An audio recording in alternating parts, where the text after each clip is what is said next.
اعوذ باللہ من الشیطان الرجیم بسم اللہ الرحمن الرحیم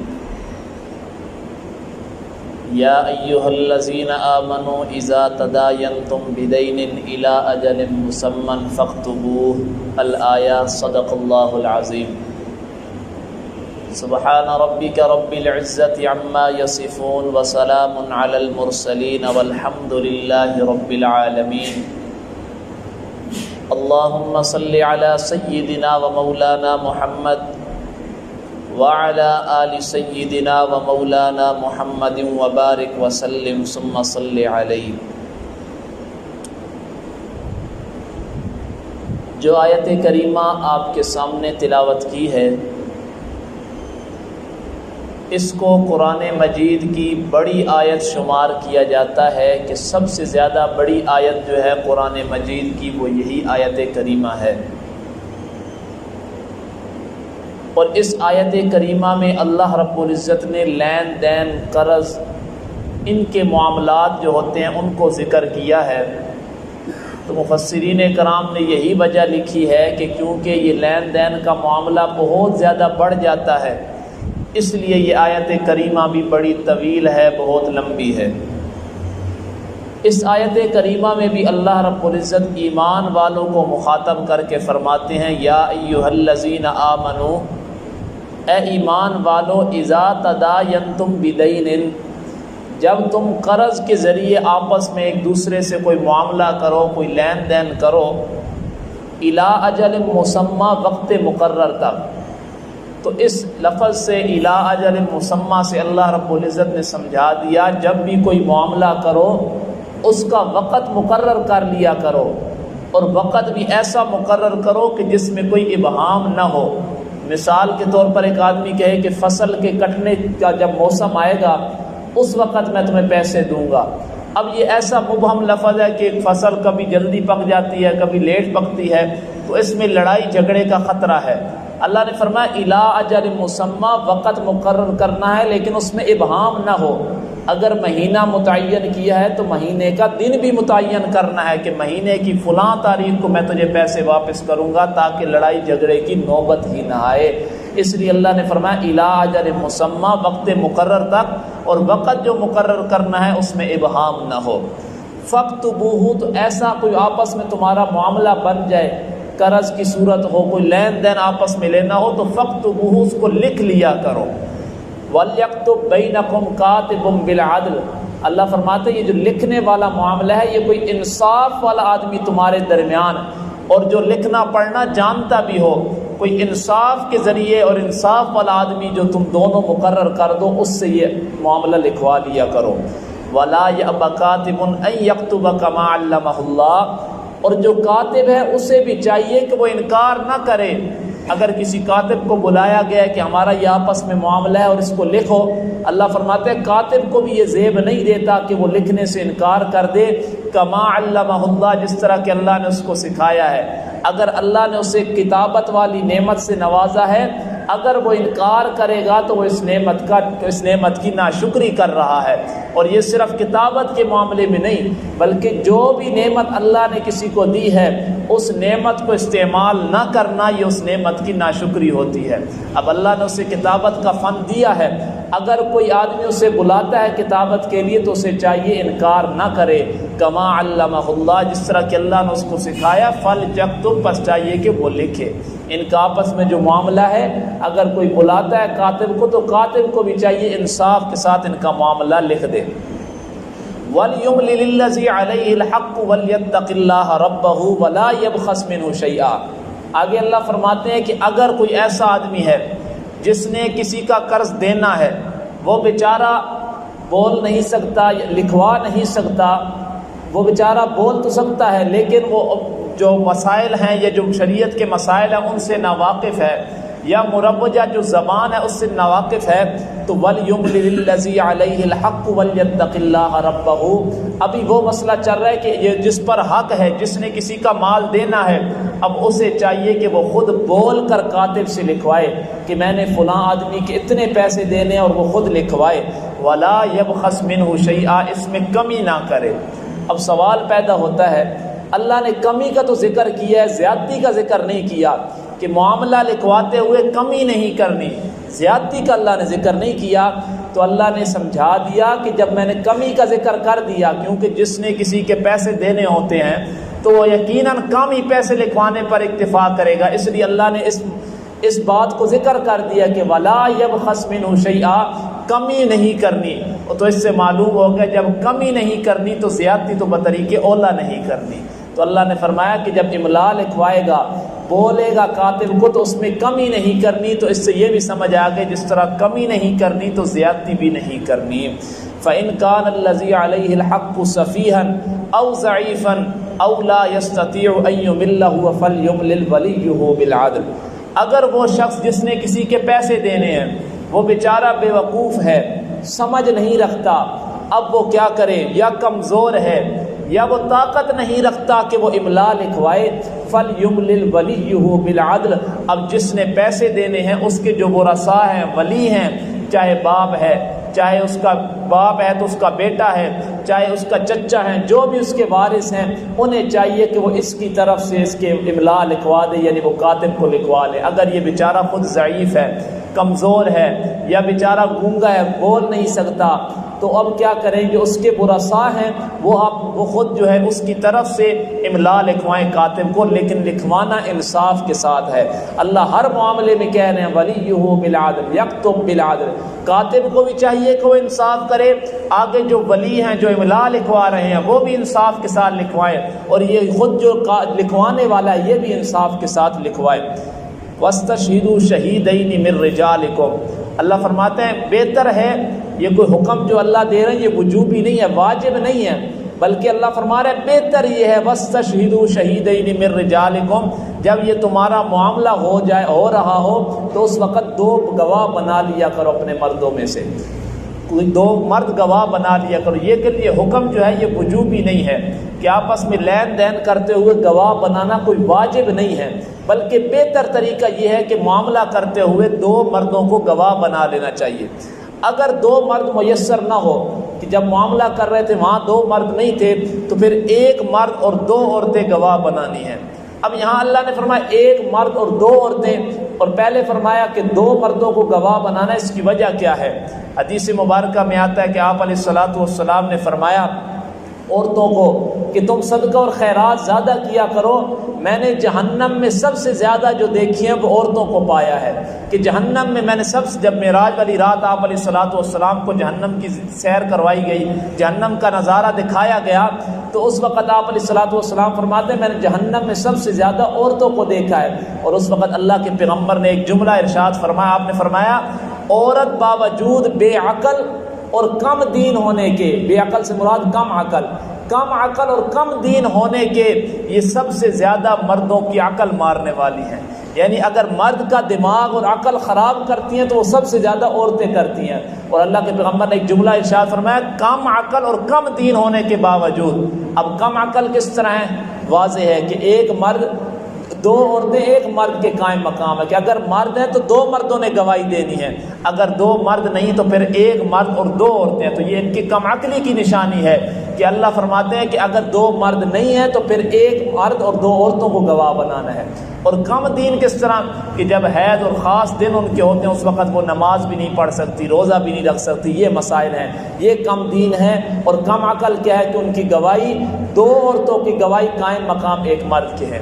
یہاں اس آیت کریمہ کے ضمن میں مفسرین کرام نے ایک واقعہ ذکر کیا ہے۔ ایک صحابی ایسے گزرے ہیں کہ جن کی 1 گواہی کو آپ علیہ الصلاۃ والسلام نے قائم مقام 2 گواہوں کے کیا ہے، کہ ہیں تو وہ 1 مرد، لیکن آپ علیہ الصلاۃ والسلام نے فرمایا تم 1 بھی قائم مقام 2 مردوں کے ہو۔ واقعہ کچھ اس طرح ہے کہ آپ علیہ الصلاۃ والسلام نے ایک دیہاتی سے اونٹنی کا معاملہ کیا، اونٹنے کی خرید و فروخت کی۔ اب آپ علیہ الصلاۃ والسلام کے پاس اس وقت پیسے نہیں تھے، آپ علیہ الصلاۃ والسلام گھر کی طرف تشریف لے جا رہے تھے، پیچھے پیچھے وہ مالک اونٹنی کو لے کر جا رہا ہے کہ گھر جائیں اور پیسے لے لیں۔ اب اس مالک کے ذہن میں لالچ آ گئی، اس نے کیا کیا کہ راستے میں، اب لوگوں کو تو پتہ نہیں تھا کہ اس اونٹنی کا معاملہ ہو چکا ہے، خرید و فروخت ہو چکی ہے، صرف پیسے دینے ہیں، لوگوں نے اس اونٹنی کے پیسے لگانے شروع کر دیے کہ ہم اتنے پیسے دیں گے، ہمیں اونٹنی دے دو۔ جب اس نے دیکھا کہ مجھے تو رقم زیادہ مل رہی ہے، اس کے دل میں لالچ آئی اور اس نے آپ علیہ الصلوۃ والسلام کو مخاطب کر کے کہا اگر تو یہ اونٹنی لینی ہے تو لے لو، وگرنہ مجھے تو بہتر پیسے مل رہے ہیں، میں ان کو دے دوں گا۔ آپ علیہ الصلوۃ والسلام نے فرمایا میرا تو تمہارے ساتھ معاملہ ہو چکا ہے، اب یہ چیز تم نہیں بیچ سکتے۔ وہ دیہاتی کہنے لگا میں قسم اٹھا کر کہتا ہوں میرا آپ سے معاملہ نہیں ہوا، آپ کوئی گواہ لائیں کہ میرا آپ کے ساتھ معاملہ ہوا ہے۔ اور اس وقت آپ علیہ الصلوۃ والسلام کوئی گواہ بھی نہ بنا سکے۔ وہ موقع ہی ایسا بنا ہوگا کہ جب اونٹنی کی خرید و فروخت ہو رہی ہو، کوئی وہاں موجود بھی نہ ہو، تو آپ علیہ الصلوۃ والسلام گواہ نہ بنا سکے۔ اب اس دیہاتی نے دیکھا کہ گواہ ہو گئے تو وہ فیصلہ کر سکیں گے اللہ کے پیغمبر۔ اس دیہاتی نے کہا اگر آپ کے پاس کوئی گواہ ہے تو گواہ پیش کرو۔ آپ علیہ الصلوۃ والسلام نے فرمایا گواہ تو کوئی نہیں۔ حضرت خزیمہ اور لوگوں نے اس وقت لوگ موجود تھے جو خرید و فروخت کرنا چاہتے تھے، انہوں نے اس کو کہا بدبخت انسان، تو اللہ کے نبی سے گواہ مانگ رہا ہے، یہ تو خود اتنے انصاف والے ہیں، اتنے سچے نبی ہیں، ان کی زبان اتنی سچی ہے۔ تو آپ علیہ الصلوۃ والسلام اب کھڑے ہیں، حضرت خزیمہ رضی اللہ تعالیٰ عنہ وہاں سے گزرے، انہوں نے دیکھا کہ یہ دیہاتی شخص آپ علیہ الصلوۃ والسلام سے گواہ مانگ رہا ہے کہ کوئی گواہ پیش کرو اور میں آپ کا کہ آپ نے میرے ساتھ بیع اور شراء کیا، خرید و فروخت کی ہے۔ تو حضرت خزیمہ رضی اللہ تعالیٰ عنہ فرماتے ہیں یا رسول اللہ میں گواہی دیتا ہوں۔ آپ علیہ الصلوۃ والسلام نے پوچھا خزیمہ تو کس طرح گواہی دیتا ہے، تو اس موقع پر موجود ہی نہیں تھا۔ حضرت خزیمہ رضی اللہ تعالیٰ عنہ فرماتے ہیں یا رسول اللہ آپ کی سچائی کی وجہ سے میں گواہی دیتا ہوں کہ آپ نے یہ معاملہ کیا ہوگا۔ تو آپ علیہ الصلوۃ والسلام نے اس موقع پر فرمایا خزیمہ تو ہے تو ایک، لیکن تیری ایک کی گواہی قائم مقام دو کی ہے۔ اب اس حضرت خزیمہ رضی اللہ تعالیٰ عنہ کی بات کی وجہ سے اس دیہاتی نے آپ علیہ الصلوۃ والسلام کو اونٹنی دے دی۔ اس موقع پر آپ علیہ الصلوۃ والسلام نے فرمایا خزیمہ تو ہے تو ایک، لیکن تجھ ایک کی گواہی قائم مقام دو مردوں کی ہے کہ تو نے میری سچائی کی وجہ سے گواہی دے دی۔ اور اس موقع پر اس آیت کریمہ کے ضمن میں مفسرین کرام نے ایک حدیث کا واقعہ ذکر کیا کہ آپ علیہ الصلوۃ والسلام نے بنی اسرائیل کے ایک آدمی کا ذکر کیا، اور اس واقعے میں ہمیں یہ اشارہ ملتا ہے کہ انسان جب سب معاملات اللہ کے سپرد کر دے پھر اللہ بھی اس کا محافظ بن جاتا ہے۔ بنی اسرائیل کے ایک آدمی نے ایک آدمی سے 1000 روپے قرض مانگے، اس نے کہا کوئی گواہ لاؤ تو میں آپ کو 1000 روپے قرض دیتا ہوں۔ اس دوسرے آدمی نے کہا جس نے قرض لینا تھا میں اللہ کو گواہ بناتا ہوں۔ وہ بڑا خوش ہو گیا، بڑا نیک انسان ہے۔ پھر اس نے کہا کوئی ضمانت تو دے دو، اس نے کہا میں ضامن بھی اللہ کو بناتا ہوں۔ وہ بڑا خوش ہو گیا، بڑا نیک انسان ہے، اس نے 1000 روپے اس کو ادھار دے دیے۔ اب اس دوسرے آدمی نے جس نے 1000 روپے اس سے ادھار لیے، اس نے ترکی کا سفر کرنا تھا، وہ سفر پر چلا گیا۔ جب واپس آیا وقت مقرر جو انہوں نے وقت مقرر کیا تھا کہ فلاں دن ہم نے یہ پیسے واپس کرنے ہیں میں نے، اب وہ وقت جب آیا وہ کنارے پر پہنچا، دریا کے کنارے پر کوئی سواری ملے اور میں جاؤں اس بھائی کو اب اس کے پیسے واپس کروں۔ اب ہوا کیا، وہ کنارے پر پہنچا، کوئی کشتی کوئی جہاز وہاں موجود نہیں تھا جس پر وہ سفر کر کے اس کے پاس جاتا۔ اب وہ پریشان ہو گیا کہ میرا تو اس کے ساتھ معاملہ طے تھا کہ آج ہی میں نے اس کو پیسے واپس کرنے ہیں۔ اس نے کیا کیا کہ ایک لکڑی لی، اس کے اندر سوراخ کیا اور جو مطلوبہ 1000 روپے تھے اس لکڑی کے اندر ڈال کر اس سوراخ کے اندر لکڑی کے اندر سوراخ کیا اور 1000 روپے اس کے اندر ڈال کر، سب اشرفیاں ہوا کرتی تھی، اس کے اندر ڈال کر اس لکڑی کو بند کر دیا، اور اس لکڑی کے سوراخ میں اس نے ایک کاغذ پر لکھ دیا کہ یہ میں اللہ کے حوالے کرتا ہوں، اللہ کے حوالے کرتا ہوں اپنا معاملہ، اگر تو وہ پہنچ گیا اس پر تو پہنچ گیا، میں تاکہ بری ذمہ ہو جاؤں۔ اور ساتھ اس نے اللہ سے دعا کی کہ یا اللہ یہ معاملہ کرتے ہوئے میں نے گواہ بھی تجھے بنایا تھا، ضامن بھی تجھے بنایا تھا، یا اللہ میں تو معذور ہوں، میں اب کمزور ہوں، میں نے بہت کوشش کی مجھے سواری مل جائے لیکن سواری نہیں ملی، میں نے یہ اپنے پیسے، یہ جو پیسے میں نے اسے دینے تھے میں نے اس لکڑی میں ڈال دی، یا اللہ تو خود اس کا محافظ بن جا۔ اب وہ جس آدمی نے پیسے لینے تھے وہ بھی کنارے پر آ گیا دوسری طرف کہ آج اس نے پیسے دینے تھے، بڑا نیک انسان تھا، امید ہے کہ وہ آج ضرور آئے گا۔ اب رات کا وقت ہو گیا، وہ نہیں آیا کیونکہ کشتی جو نہیں تھی، سواری کوئی نہیں آ رہی تھی۔ وہ نا امید ہو کر جب واپس جانے لگا تو اس نے ایک سمندر دریا کے کنارے ایک لکڑی دیکھی، اس نے اٹھا لی اس امید سے کہ چلو لکڑی ہے، گھر جا کر اس کو سکھا کر جلانے کے کام آئے گی۔ جب وہ گھر گیا اس نے لکڑی کو توڑا تو اندر سے درہم نکلے، اور اس نے جب گنے دینار وغیرہ جو بھی اس وقت سکہ رائج تھا، اس نے جب گنے تو پورے 1000 روپے جو اس نے ادھار دیے وہ تھا وہی تھے۔ اور جب پیسوں کو نکالا نیچے سے ایک پرچی نکلی، اس میں بھی یہی تھا، لکھا ہوا تھا کہ یہ فلاں آدمی کے میں نے پیسے دینے ہیں، اور ساتھ لکھا ہوا تھا کہ اس معاملے میں میں اللہ کو محافظ بناتا ہوں۔ کچھ عرصے بعد جس آدمی نے پیسے دینے تھے وہ دوبارہ سفر کر کے آیا 1000 روپے اور لے کر، تاکہ میں اس بھائی کو اس کے پیسے جو میں نے قرض لیے واپس کر دوں۔ جب وہ دوبارہ آیا تو اس نے کہا تو نے پہلے پیسے بھیج نہیں دیے تھے؟ اس نے کہا بھیجے تو تھے لیکن میں نے اللہ کے سپرد کر دیے۔ میں نے کہا ہو سکتا ہے وہ پہنچے ہو نہ ہو پہنچے ہو، لیکن اس شخص نے بتایا کہ اسی دن جب رات کو میں گھر جانے لگا تو وہ لکڑی میں نے اٹھائی اور حقیقت میں اسی کے اندر 1000 روپے تھے اور تیرا وہ قرض پورا ہو گیا، اب جا تو خوشی خوشی یہ 1000 روپے اپنے واپس لے جا۔ تو یہ ہے کہ جب انسان اپنا معاملہ اللہ کے سپرد کر دیتا ہے، اللہ پر جب انسان اپنا معاملہ سپرد کر دیتا ہے پھر اللہ بھی اس کے ہر معاملے کا محافظ بن جاتا ہے۔ اب اس آدمی کی نیت صاف تھی کہ میں نے پیسے واپس کرنے ہیں اور معاملہ بھی اس نے اللہ کے سپرد کر دیا، پھر اللہ نے کیسا انتظام کیا کہ وقت مقرر پر اس کی نیت صاف تھی کہ جو معاملہ میں نے کیا ہے اسی دن معاملہ پورا ہونا چاہیے، تو اللہ نے بھی اس کی لاج رکھی، اسی دن وہ معاملہ مکمل ہو گیا۔ تو اس لیے اللہ فرماتے ہیں وَاسْتَشْهِدُوا شَهِيدَيْنِ مِن رِّجَالِكُمْ، بہتر یہ ہے کہ کوئی گواہ بنا لیا کرو۔ فَإِن لَّمْ يَكُونَا رَجُلَيْنِ فَرَجُلٌ وَامْرَأَتَانِ، 2 عورتیں اور 1 مرد کو گواہ بنانا ہے اگر 2 مرد نہ مل سکے۔ ممن ترضون من الشہداء، جو بھی تم آپس میں پسند کر لو، جس کو گواہ بنانا چاہو گواہ بنا لو۔ ان تضل احداہما فتذکر احداہما الاخری، یہ اللہ نے حکمت ذکر کیا کہ گواہ کیوں بنانے 2، ایک بھی آدمی گواہ بنا سکتا ہے معاملے کا لیکن 2 گواہ کیوں بنانے ہیں؟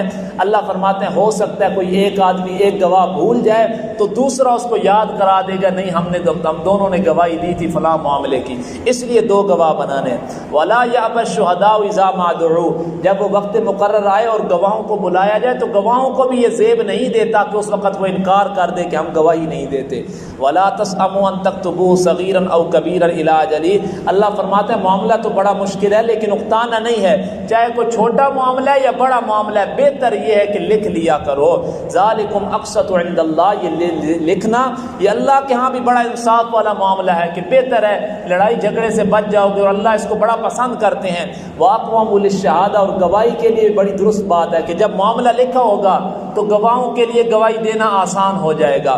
وَأَدْنَا أَلَّا تَرْتَابُوا، اور زیادہ قریب بات بھی ہے کہ تمہیں معاملے میں شک ہی نہیں رہے گا، جب تم معاملہ لکھ لو گے اور وہ دن آ جائے گا تو پھر تمہیں شک کرنے کی بھی گنجائش نہیں ہوگی، معاملہ جو صاف صاف لکھا ہوگا۔ لیکن معاملہ لکھتے ہوئے واضح الفاظ میں لکھنا ہے۔ مثال کے طور پر 1 سال کا معاملہ طے ہوا، اب سال بعد وہ اگر الفاظ ہم پڑھیں اور ہم نے مبہم طور پر لکھا ہو تو سال پرانی باتیں کہاں یاد رہتی ہیں، اس لیے لکھتے ہوئے بھی احتیاط یہ کرنی ہے کہ معاملہ صاف صاف اور واضح الفاظ میں لکھنا چاہیے تاکہ بعد میں جب اس کاغذ کو کھولا جائے تو ابہام نہ رہے بلکہ بات واضح کھل جائے۔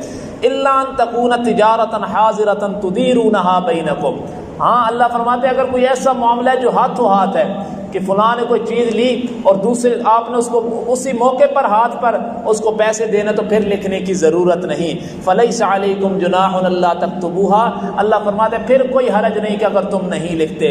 واشہدوا اذا تبایعتم، جب بیع بھی کیا کرو، جب کوئی چیز خرید و فروخت کرو اس وقت بھی بہتر یہ ہے کہ کوئی گواہ بنا لیا کرو۔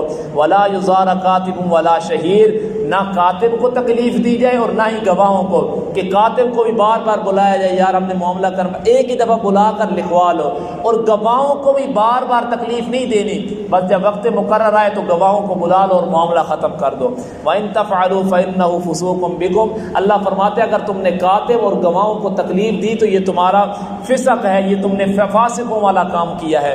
وَاتَّقُوا اللَّهَ وَيُعَلِّمُكُمُ اللَّهُ، اب دیکھیں تقوی کی کتنی اہمیت ہے، لین دین کا معاملہ ہے، اللہ فرماتے ہیں وَاتَّقُوا اللَّهَ، ہر معاملے میں اللہ سے ڈرنا ہے، تقوی اختیار کرنا ہے۔ وَيُعَلِّمُكُمُ اللَّهُ، اور میں اللہ خود تمہیں یہ معاملات سکھا رہا ہوں۔ وَاللَّهُ بِكُلِّ شَيْءٍ عَلِيمٌ، اور اللہ ہر چیز کو خوب جاننے والے ہیں۔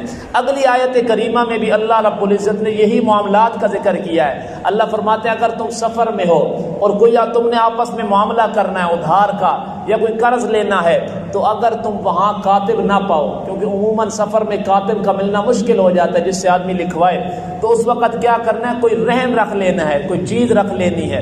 مثال کے طور پر میں نے کسی سے پیسے لینے ہیں ادھار کے طور پر، تو میں اپنی طرف سے کوئی چیز، گروی جسے ہم کہتے ہیں، اپنی طرف سے کوئی چیز اس کو دے دوں گا کہ جب وہ وقت آئے گا میں یہ چیز آپ سے واپس لے لوں گا اور آپ کے مطلوبہ پیسے میں دے دوں گا۔ اللہ فرماتے ہیں یہ بھی بہتر طریقہ ہے کہ رہن رکھ دو کوئی چیز۔ فَإِنْ أَمِنَ بَعْضُكُمْ بَعْضًا، پس جب بے خوف ہو جائے تمہارا بعض سے، فَلْيُؤَدِّ الَّذِي اؤْتُمِنَ أَمَانَتَهُ وَلْيَتَّقِ اللَّهَ رَبَّهُ وَلَا تَكْتُمُوا الشَّهَادَةَ۔ اللہ فرماتے ہیں جس کو گواہ بنایا ہے اس کو یہ نہیں زیب دیتا کہ وہ گواہی کو چھپائے، اور گواہی کو چھپانا اس طرح ہے جس طرح کہ جھوٹی گواہی دینا ہے۔ اور میں نے پہلے بھی یہ روایت بیان کی تھی کہ اللہ کے پیغمبر نے فرمایا جھوٹی گواہی دینے والا بھی کل قیامت کے دن جنت میں داخل نہیں ہوگا جب تک وہ اپنے اس گناہ کی سزا کو نہ بھگت لے۔ وَمَن يَكْتُمْهَا فَإِنَّهُ آثِمٌ قَلْبُهُ، جس نے گواہی کو چھپایا بے شک اس کا دل گناہ کرنے والا ہے۔ اب یہاں اللہ نے دل کا کیوں ذکر کیا؟ گناہ تو پورے انسان نے کیا ہے، صرف دل کا ذکر کیوں کیا؟ اس لیے ذکر کیا کیونکہ اس گناہ کا تعلق دل کے ساتھ ہے، کہ گواہی کا تعلق دل کے ساتھ، اس لیے اللہ فرماتا ہے فَإِنَّهُ آثِمٌ قَلْبُهُ، اس کا دل گناہ کرنے والا ہے۔ وَاللَّهُ بِمَا تَعْمَلُونَ عَلِيمٌ، اللہ فرماتے ہیں کہ چالاکی نہیں کرنی، جتنی تم چالاکیاں کر لو اللہ تمہارے ہر عمل کو خوب جاننے والے ہے۔ وَاللَّهُ بِمَا تَعْمَلُونَ عَلِيمٌ، جو بھی تم اعمال کر رہے ہو اللہ ان کو خوب جاننے والے ہے۔ اللہ رب العزت سے دعا ہے کہ اللہ رب العزت ہماری ساری زندگی قرآن کے مطابق بنا دے، چاہے وہ لین دین کا معاملہ ہو، رشتوں کا معاملہ ہو، شادیوں کا معاملہ، جو بھی معاملات ہوں اللہ ہمارے سارے معاملات کو قرآن کے مطابق بنا دے۔ وآخر دعوانا ان الحمد للہ رب العالمین۔